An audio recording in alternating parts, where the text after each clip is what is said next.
I've been married for almost 25 years to my husband, Harry. There he is. And we have lived for the past 11 years in Bloomington, Indiana. But because of a job change for Harry, we are planning to relocate to West Virginia next month.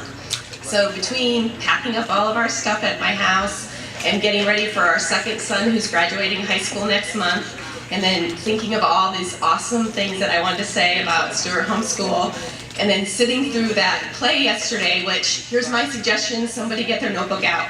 You need a box of tissues at every single seat, because I literally could have went through the whole box yesterday.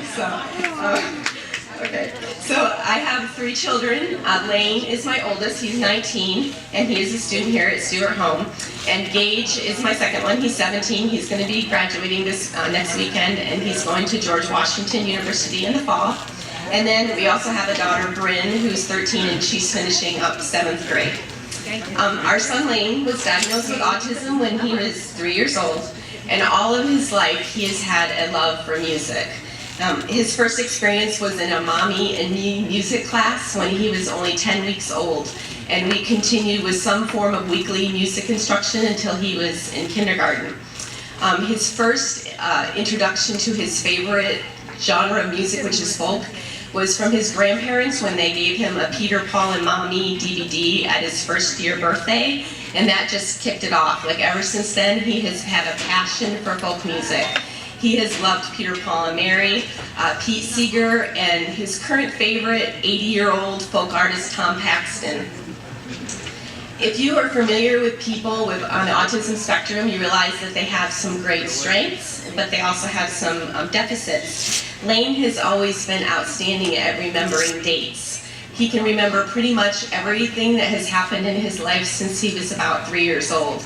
So just for example, we would go to the doctor and it would be time for his immunizations, and I'd say, you know, buddy, you're probably going to have to get a shot today. And he'd be like, no, Mom, remember, I got that shot on January 25th, 1998. I don't have to get it. And he would be right every single time.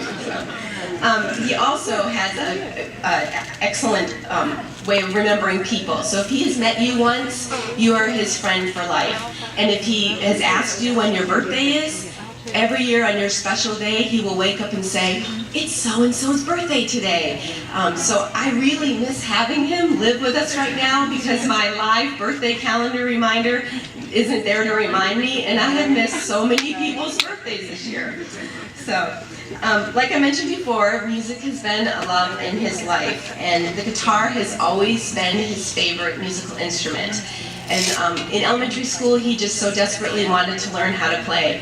And Harry and I took him to several different music instructors, and they said because of his autism and the processing and motor planning, the guitar was just not going to be the instrument for him.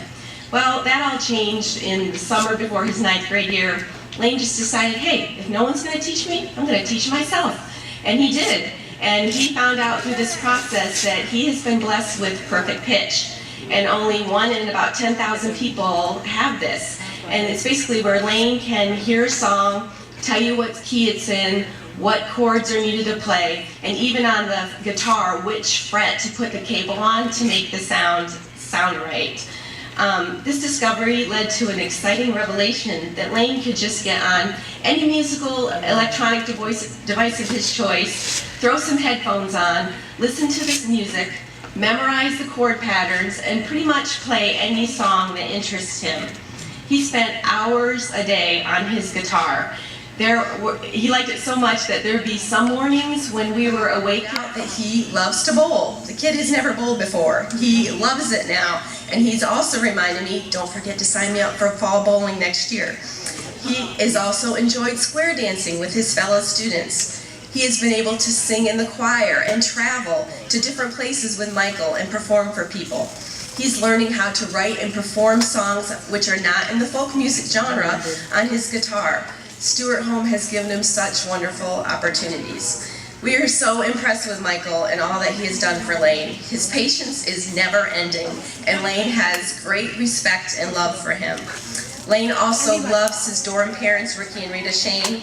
We can't begin to tell you how much we appreciate them stepping in and being his dorm mom and dad. They are awesome people with endless energy and kindness. Lane also loves all the guys at Franklin Hall, loves sharing life with them. It's just amazing what living on his own has been like, just a great boost for his independence. The teaching staff here does an outstanding job of keeping Lane interested in lifelong learning in the classroom. His experiences on church here have been wonderful. He listens to what Pastor Bill says and then tells me Sunday afternoon when we talk what he's learned in church on Sunday morning.